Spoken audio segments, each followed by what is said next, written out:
오늘이 2000년 전 종려주일입니다. 종려주일이란 예수님께서 십자가의 죽음을 위해서 예루살렘 입성하신 날을 기념하는 절기입니다. 성경에서 종려나무는 의와 아름다움, 승리 등을 상징하고 있습니다. 예수님께서는 이날 나귀를 타시고 예루살렘에 입성하였으며 많은 사람들이 겉옷을 길에 펴고 종려나무 가지를 흔들면서 호산나 다윗의 자손이여 찬송하리로다. 주의 이름으로 오시는 이여 가장 높은 곳에서 호산나라고 외쳤습니다. 종려주일부터 시작된 오늘은 바로 예수님의 고난주간이 시작되며 돌아오는 금요일엔 주님께서 십자가에 못 박혀 죽으시고 3일 만에 부활하신 다음 주 주일이 부활주일입니다. 그러므로 이번 주 토요일 날 사순절이 마치는 시간이기도 합니다. 우리는 이 고난주간에 견곤훈련을 가집니다. 고난당하신 예수님을 기억하면서 예수님이 가신 길을 묵상하려는 것입니다. 예수님의 고난을 조금이라도 이해하기 위해서입니다. 때를 정하여 금식하는 것은 믿음의 사람으로서 바람직한 모습이 아닐 수 없습니다. 이사야 58장 6절 이하의 말씀을 통해서 하나님이 기뻐하는 금식, 흉악의 결박을 풀어주며 멍에의 줄을 끌려주며 압제당한 자를 자유케 하며 모든 멍에를 꺾는 것이며 이웃을 향하여 양식을 나눠주고 빈민과 헐벗은 자를 입히고 혈육을 돌아보는 이웃 사랑이라고 가르치고 있습니다. 이러한 참된 금식을 하는 성도들에게 믿음의 은혜로 평안하며 치유가 급속할 것이며 공의가 이루어지고 영광이 임할 것이라고 말합니다. 아울러 부르짖는 기도에 하나님이 응답하시고 여호와께서 여기 있다고 말씀하실 것이라고 예언합니다. 아멘. 주와 아멘이 같이 아멘 나오네. 우리 교회도 사순절 기간 금식 기도 가운데 나의 연약함이 치유되고 하나님의 은혜와 사랑이 넘쳐나고 이웃을 향하여 사랑을 나누며 응답받는 놀라운 은혜가 넘치는 시간이 되시길 예수 이름으로 축복합니다. 아멘. 오늘 본문의 말씀처럼 예수님께서 예루살렘에 입성하시는 것은 특별한 의미가 있습니다. 이제 예수님께서 이 예루살렘 성문을 통과한다는 것은 앞으로 그에게 있을 십자가의 수치와 고난, 죽음의 길로 들어가는 것을 의미하기 때문입니다. 또한 예수님이 이 땅에 오신 이유이기도 합니다. 예수님은 앞으로 있을 십자가의 죽음을 결단하고 그 성문을 통과하는 것이기 때문입니다. 1절, 예수와 그 제자들이 예루살렘에 가까이 이르러 올리브산에 있는 벳박의 마을에 들어섰다. 그때 예수께서 두 제자를 보내시며 갈릴리와 베레아 지경에서의 전도 사역을 마치신 예수님은 유대 절기 중에 하나인 유월절 행사에 참석하기 위해서 그리고 동시에 이미 구약에서 예언되었으며 3번에 걸쳐서 제자들에게 예언했다시피 본인은 순환과 죽음을 당하기 위해서 예루살렘에 온 것입니다. 생애의 마지막 순간을 보낼 예루살렘에 가까이 옴에 따라 예수의 메시아 되심은 사람들에게 더욱더 널리 전파되고 있었습니다. 한편 예수께서는 자신이 걸어가야 할 길이 끝내는 고난의 십자가를 향한 것임을 알고 계셨기 때문입니다. 하나님의 뜻을 실천하기 위한 희생과 대속의 길이라는 것을 알고 가는 것이었습니다. 예수님의 일행이 예루살렘에 가까이 와서 올리브산에 있는 벳바게에 이르렀을 때에 예수께서 두 제자를 보내시며 말씀하셨습니다. 2절, 그들에게 말씀하셨다. 맞은편 마을로 가거라. 가서 보면 나귀 한 마리가 매여 있고 그 곁에 새끼가 있을 것이다. 풀어서 날개로 끌고 오너라. 3절, 누가 너희에게 무슨 말을 하거든 주님께서 쓰려고 하십니다 하고 말하여라. 그리하면 곧 내어줄 것이다. 예수님은 베드로와 요한에게 말합니다. 맞은편 마을에 준비된 새끼 나귀를 끌고 오라고 명합니다. 나귀 주인이 뭐라고 말하거든 주님께서 쓴다고 하고 데려오면 된다는 것입니다.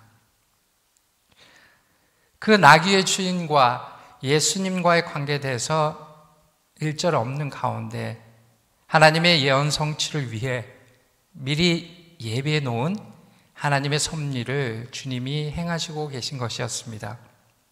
마치 미리 주인에게 이야기를 해 놓은 것처럼 말입니다.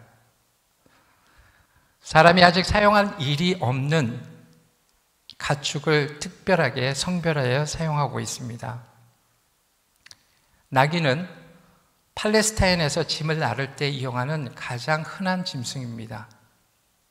유순하고 주인의 말을 잘 따랐습니다. 예수가 나귀를 타신 것은 구약에서 예언된 메시아임을 공식적으로 알리심과 동시에 전쟁과 승리의 상징인 말이 아닌 평화와 겸손과 섬김의 왕이심을 보여주기 위함이었습니다.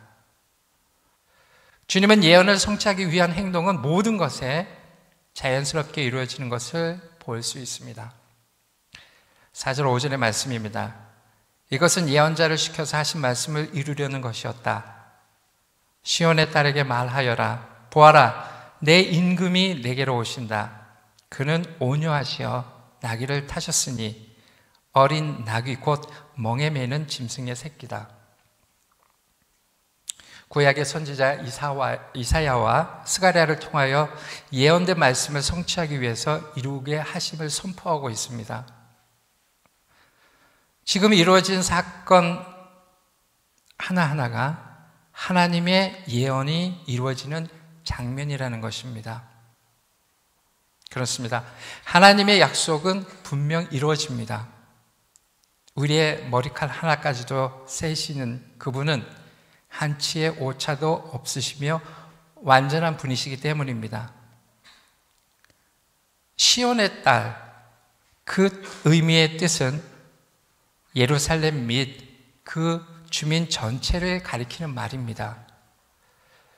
주께서 나귀를 타신 것은 그의 겸손을 나타내고 있습니다. 그것도 어미에게 의존하는 나귀 새끼를 타신 것은 더더욱 그러합니다. 어린 나귀는 아무 사람도 타보지 않은 그 순결성과 순수성을 의미하고 있습니다. 나귀는 평화와 고난을 동시에 상징하는 짐승으로 그리스도의 십자가의 순환을 예고하고 있는 것이었습니다. 그리스도는 세상 왕국처럼 외적 영광을 따르지 않음을 보여주고 있는 것입니다.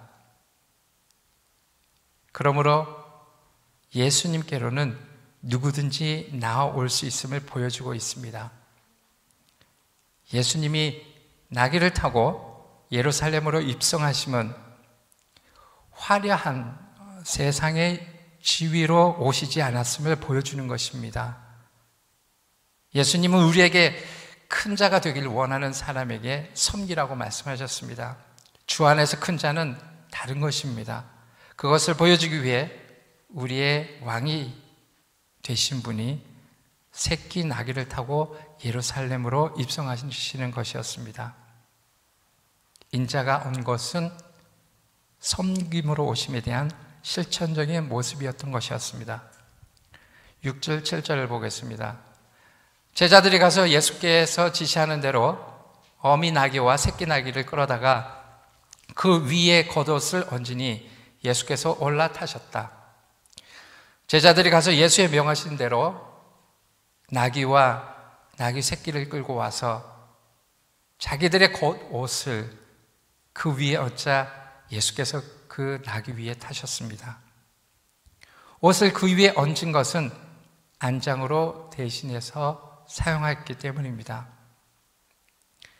예수는 어린 나귀 새끼, 아직 안장도 없는 짐승을 타시고 예루살렘으로 들어가셨습니다. 주님은 자기의 소유 혹은 낙이 한 필도 없으셨습니다. 지극히 부유하신 하나님의 아들, 이 세상의 모든 것이 그의 소유였던 그가 지극히 가난한 자가 되신 것입니다. 하나님은 우리의 숨소리 하나까지도 다 들으십니다. 결코 우리의 기도를 외면하지 않으시며 우리를 눈동자같이 보고 계심을 알 수 있는 부분입니다. 그렇기에 손수 볼품없고 폼날 수 없는 그러한 모습으로 왕 되신 주님은 나귀에 올라타신 것입니다.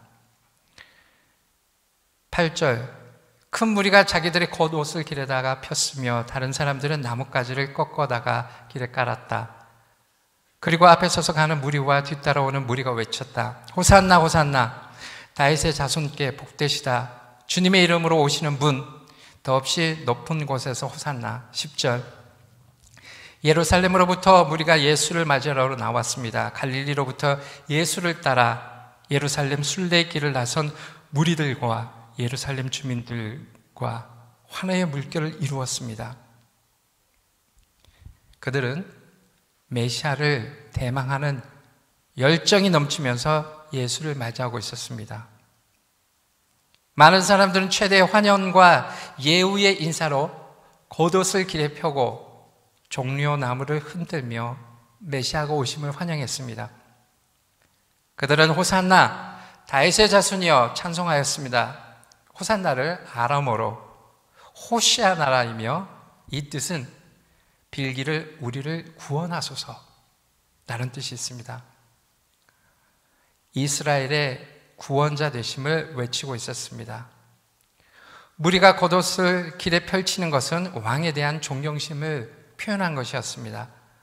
무리의 대부분은 예수님을 유대인의 왕으로 여기며 환영하고 기뻐하였습니다. 10절과 11절 보겠습니다.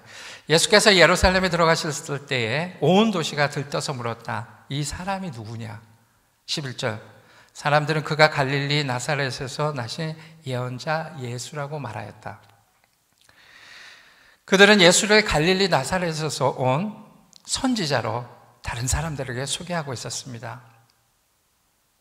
후에 유대의 종교 지도자들은 그를 거절했고 죽일 것이지만 하나님께서는 무리들을 감동하여 그를 증거하고 그를 찬양하게 하셨습니다.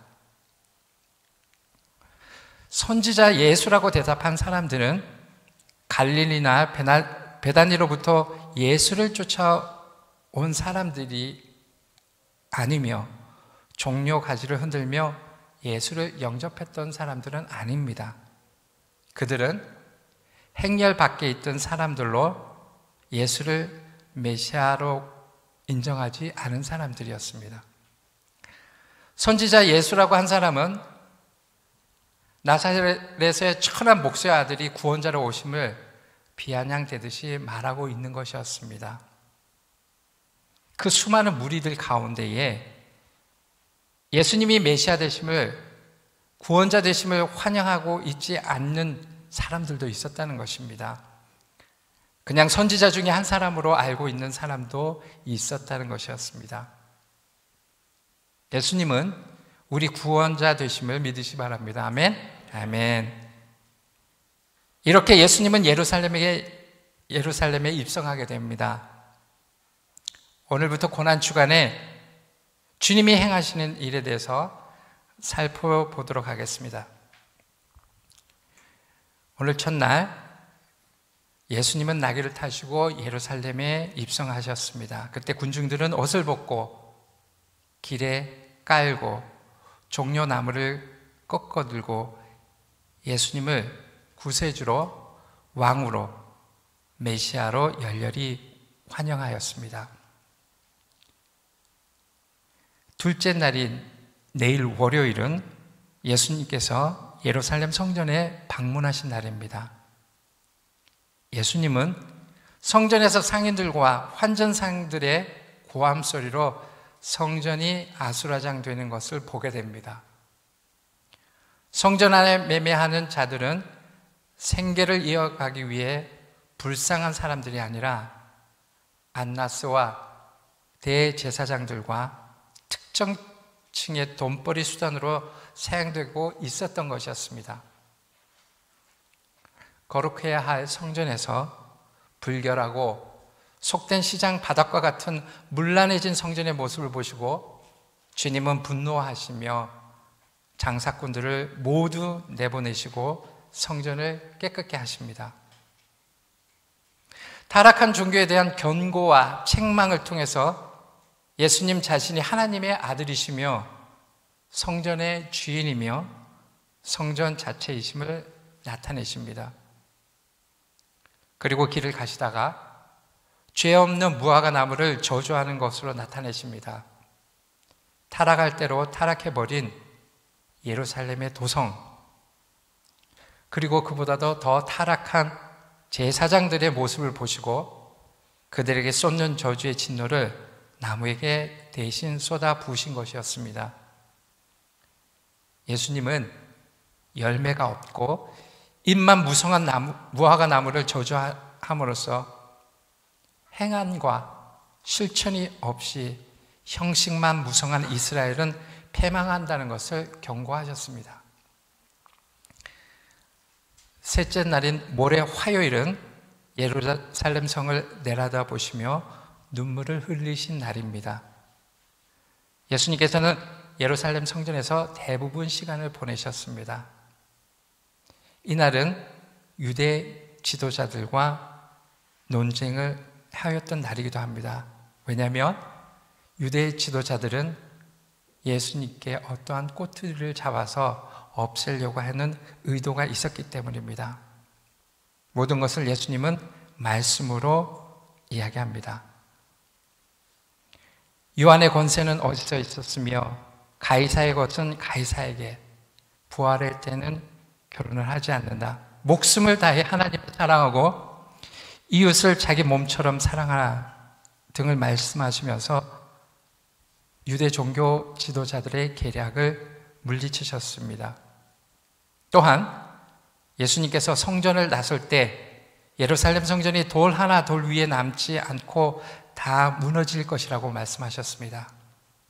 예수께서 제자들과 함께 감람산으로 올라가 성전이 마주 보이는 곳에서 세상 끝날에 있게 될 여러 가지 징조들을 가르쳐 주셨습니다. 죄악과 하나님의 은혜가 없는 이스라엘이 멸망할 것을 예언하셨습니다. 그렇습니다. 우리 교회의 모습을 그려볼 수가 있습니다. 교회에서 하나님께 예배하고 하나님의 말씀을 통해 은혜를 받고 하나님을 잘 섬기며 하나님을 기쁘시게 하고 하나님의 드려지는 그 시간이 축복을 받게 되는 시간이라는 것입니다. 교회는 하나님을 경외하는 사람들이 하나님께 예배하고 하나님께 기도하고 하나님을 섬기기 위해 특별히 건축한 집이라는 것입니다. 성전 자체, 교회 자체가 능력이 있는 것이 아니라 주님의 말씀을 통하여 예언하는 내용의 것을 다시 한번 이야기하고 있습니다. 이스라엘, 유대 종교 지도자들은 성전에 능력이 있다고 이야기하고 있습니다. 그래서 그들은 법궤를 들고 전쟁에 나갔습니다. 법궤에 특별한 능력이 있는 줄 알고 전쟁에 가지고 갔지만 법궤도 빼앗기고 전쟁에서 피하고 말았습니다. 하나님의 은혜와 능력이 없는 외식적인 성전은 아무런 능력이 없음을 알려주고 있습니다. 앞으로 망해버리고 말 이 도성의 앞날을 주님은 일찍부터 알고 계셨습니다. 그날 이 도성이 처참하게 무너져 내릴 그때를 보시면서 그것도 모르고 오늘 흥청망청 살아가고 있는 저 우매한 백성들을 바라보시며 안타까운 마음으로 눈물을 흘리신 것이었습니다. 넷째 날인 수요일은 십자가 지기 전에 제자들과 함께 하루를 하신 날입니다. 예수님께서는 베다니 시몬의 집에 머무르시면서 휴식 시간을 가졌습니다. 닥쳐올 십자가의 고난을 준비한 조용하고 거룩한 쉼이었습니다. 대제사장들과 장로들은 예루살렘에서 가룟 유다까지 끌어들여 예수님을 죽이려는 음모를 꾸미고 있었습니다. 이 시간 또한 식사하시는 예수님의 머리에 한 여자가 매우 귀한 향유 한 옥합을 붓는 일이 벌어졌습니다. 그때 당시 향유의 가치는 300데나리온이라고 했는데 이는 당시 노동자의 1년 연봉에 해당되는 값어치를 한다고 합니다. 마리아는 옥합을 깨뜨리고 향유를 주님의 머리와 발에 부으면서 신앙 고백을 했으며 결혼 지참금으로 사용할 향유를 부은 것은 여자로서 믿음에 그리고 말씀에 고한 믿음이 있기 때문에 가능했던 것이었습니다. 주님만을 사랑하며 헌신하겠다는 의지 또한 이것은 예수님의 장례를 준비한 것이었습니다. 마리아는 예수님과 교제를 통해 영적 통찰력을 알게 되었으며 주님의 제자들조차 이해하지 못한 십자가의 고난의 의미를 알고 있었던 것이었습니다. 훗날 마리아의 행위에 대하여 예수님께서는 온 천하에 어디든지 이 복음이 전파되는 곳에는 이 여자의 행한 일도 말하여 저를 기념하라고 칭찬을 아끼지 않았습니다. 온 인류를 대속하실 예수님의 거룩한 죽음을 미리 준비하였던 이 여자의 행동은 무엇과도 바꿀 수 없는 거룩한 행동이었다는 것이었습니다. 우리로 하여금 영의 양식인 생명의 말씀을 늘 대하고 이를 통하여 주님과 끊임없이 교제해야 함을 알게 됩니다. 다섯째 날의 목요일은 제자들의 발을 씻겨주신 날입니다.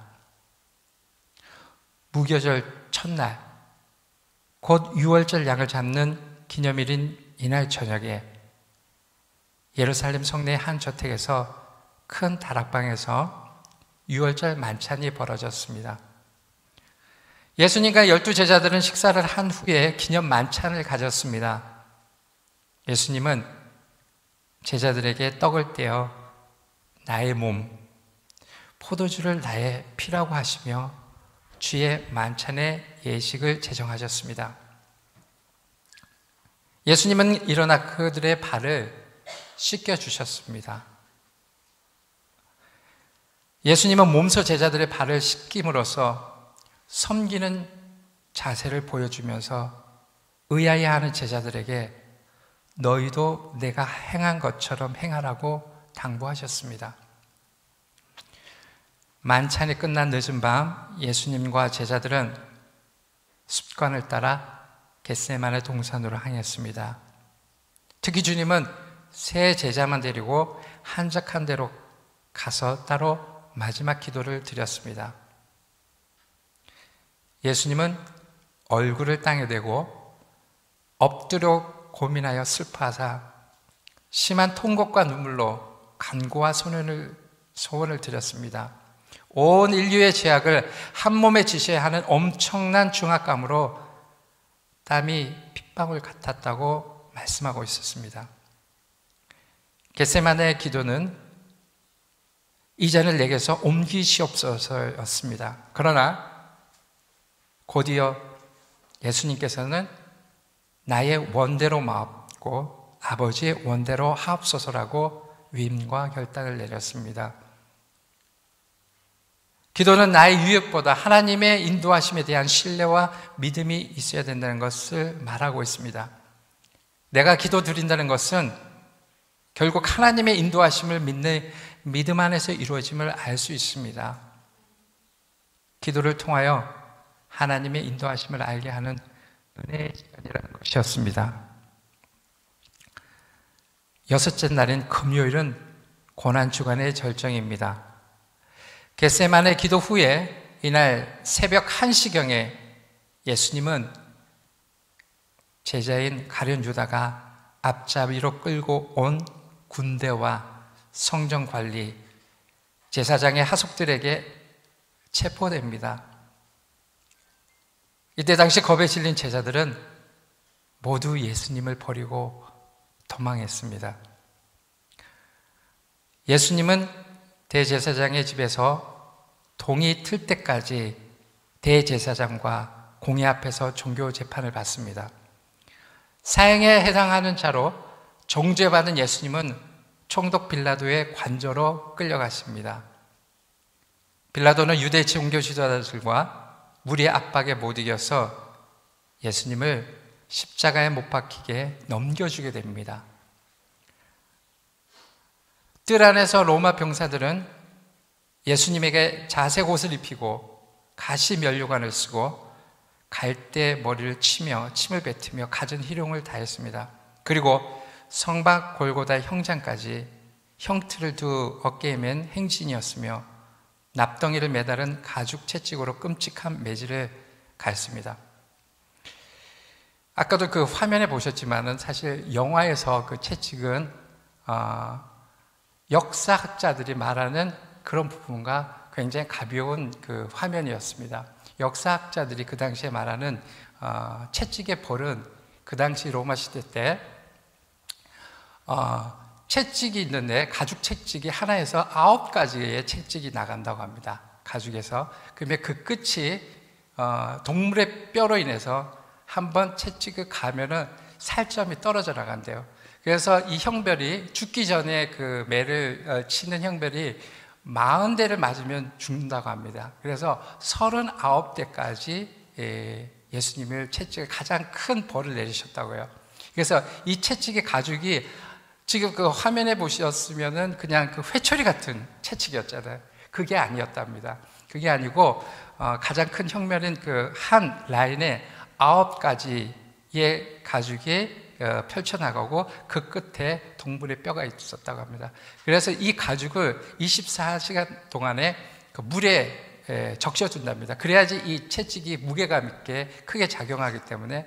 그래서 이것을 한 사람이 나중에 물에 먹은 이 채찍을 들기에도 굉장히 힘들 정도의 그 무게감을 가지고, 그러니까 화면에 보셨다시피 무릎을 꿇고 앉은 상태에서 그 채찍을 한번 힘차게 가해갖고 딱 치면은 이 그 살점이 다 떨어져 나간대요. 그래서 39대 채찍을 맞으면은 거의 그 성경학자들은 이 내장이 밖으로 나올 정도래요. 그래서 채찍을 39대 정도 맞으면은 거의 이 죽는 그런 형벌이라고 합니다. 그런데 굉장히 이제 영화에서는 너무 그게 잔인하니까 그 정도밖에 표현을 못 했다고 합니다. 그래서 39대 그 가죽 채찍이 살점이 다 나가면은 갈비뼈가 다 나오고 심하면 내장까지 나오고 거의 죽기 일보 직전이고, 우리가 그 예수 그리스도께서 그 골고다 십자가에 그 십자가를 치고 올라갈 때 당연히 못 지고 올라가기 때문에 구레네 시몬이 와서 대신 지고 갔지 않았습니까? 그 정도로 거의 죽음에 가까운 그런 고통이라고 설명하고 있습니다. 그래서 그날 예수님께서는 채찍에 맞으시고 그 형틀을 매시고 골고다의 언덕으로 올라갑니다. 오전 9시경에 골고다 언덕에서 십자가 형틀이 세워지고 예수님은 못 박힌 채로 달렸습니다. 예수님은 그 상태로 6시간 매달려 있었습니다. 정오로부터 오후 3시까지 온 땅에 어둠이 임했습니다. 주님은 오후 3시에 큰 소리로 엘리 엘리 라마 사박다니, 다 이루었다 하시고 운명하셨습니다. 이에 지진이 일어나고 성소의 휘장이 위로부터 아래까지 찢어져 버렸습니다. 해가 저물자 공회원인 아리마테 요셉이 빌라도에게 요구해 시체를 넘겨받았습니다. 요셉은 세마포로 싸워 바위 속에 판 새 무덤에 안치했습니다. 이날이 AD 29년 니산월 15일 금요일 오전 9시에 못 박혀서 6시간 동안 고생을 하시다가 오후 3시에 운명하심으로 예수님은 인생을 마치셨습니다. 그래서 이날을 선금요일이라고 부릅니다. 그리고 토요일은 안식일입니다. 모든 유대인들이 이날은 쉬게 되어 있습니다. 예수님은 금요일 저녁에 매장이 되어서 토요일 무덤에서 지내시고 제3일 안식 후 첫날인 일요일 새벽에 부활하십니다. 모든 부정적인 것들을 극복하시고 모든 부조리를 일수하시고 살아나셔서 우리에게 부활의 소망을 보여주셨습니다. 기독교 신앙의 핵심은 그리스도의 부활입니다. 어느 종교도 부활을 중심으로 삼는 종교는 없습니다. 만일 그리스도의 부활이 없다면 우리들의 믿음도 헛것이 되는 것입니다. 그리스도의 부활은 죽음의 권세를 이기시고 승리하셨음을 보여준 역사적인 사건입니다. 예수 그리스도는 십자가 위에서 우리의 죗값을 영원히 대신 지불하신 속죄의 제물이 되셨고 그의 부활은 우리를 다시 살아나게 하신 영원한 생명의 위대한 승리가 되셨습니다. 그래서 다음 주일 새벽이 부활의 아침입니다. 그 후 이 세상의 모든 그리스도인들은 이날을 주님의 날로 선포하고 예배를 드리게 되는 것입니다. 말씀을 정리하겠습니다. 예수께서 인류의 구원이라는 대역사를 이루기 위해 예루살렘에 입성하셨습니다. 이 모습을 본 백성들은 승리와 영광을 상징하는 종려나무를 흔들며 환영했습니다. 인류의 구원을 이루시기 위해 오신 것이었습니다. 예수님은 평화의 왕이십니다. 하나님의 원수되었던 인류를 위해 희생의 제물이 되신 것이었습니다. 주님은 죄로 인해 생긴 하나님과 인간 사이에 막힌 담을 허무심으로 죄인된 인간이 하나님 안에서 참 평안을 누리게 하셨습니다. 예수님은 나를 위해서 목숨까지 내어주셨습니다. 우리가 삶 가운데 어떠한 어려움이 있는지 우리는 잘 모릅니다. 그렇지만 예수님께서 죽기까지 우리를 구원해 주셨다는 사실입니다. 우리의 모든 사정과 모든 어려움을 예수님은 알고 계시다는 것입니다. 그리고 예수님이 곧 하나님이십니다. 인류의 구원을 위해서 예루살렘에 입성하신 예수님은 만왕의 왕이십니다. 왜냐하면 그의 구속 대상에는 유대인뿐만 아니라 버려졌던 모든 이방인들, 신약 성도들인 현재의 우리까지도 포함되어 있기 때문입니다. 오늘 예수님께서 나를 위해서 2000년에 오신 그 사건을 기억하면서 기도하겠습니다. 잠시 믿음으로 묵상하면서 기도합니다. 나의 믿음의 본체는 주님께서 나를 위해서 이 땅에 오셨다는 사실입니다. 생명을 내어주기까지 인간의 몸으로 그 고통과 힘듦을, 어려움을 가지고 목숨을 내어주기까지 사랑하셔서 저희를 구원해 주셨다는 것입니다. 예수님께서 우리 삶 가운데, 우리 삶이 어렵고 힘든 가운데 있습니까?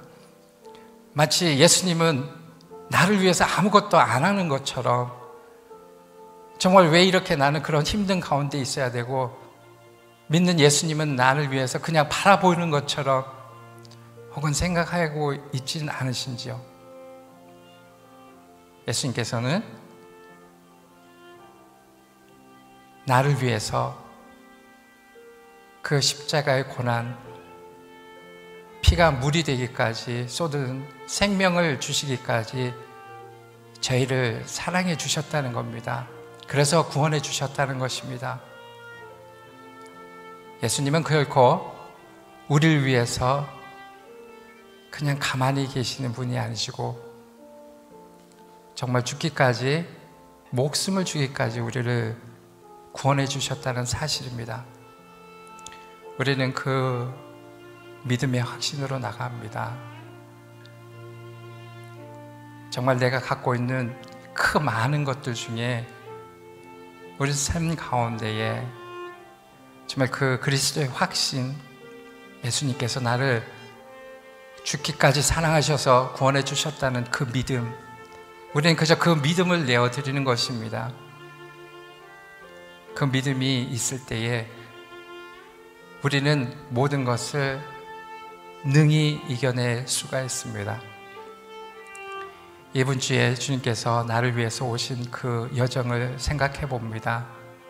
우리와 똑같은, 그리고 일생에 우리가 가질 수 없는 그 고통을 지시며 그 사랑을 나타내 주시기 위해서 이 땅에 오셨다는 겁니다. 기꺼이 그 어려운 고통을,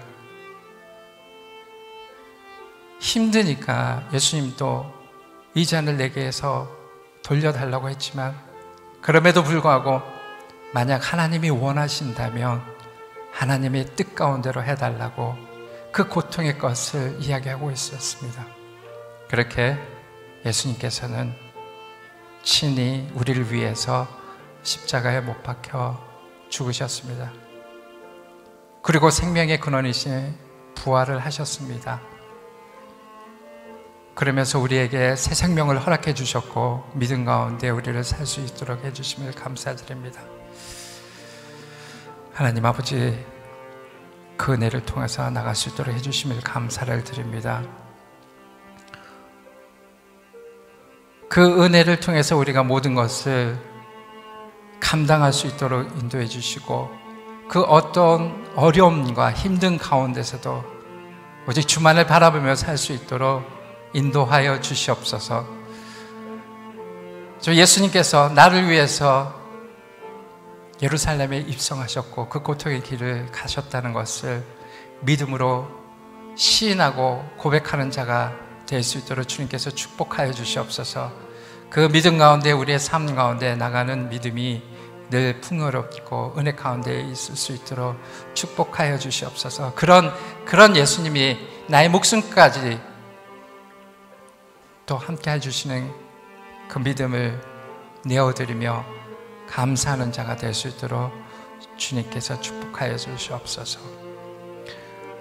오늘 이 시간에도 주님께서 허락해 주심을 감사드리며 예수 그리스도의 이름으로 기도드립니다.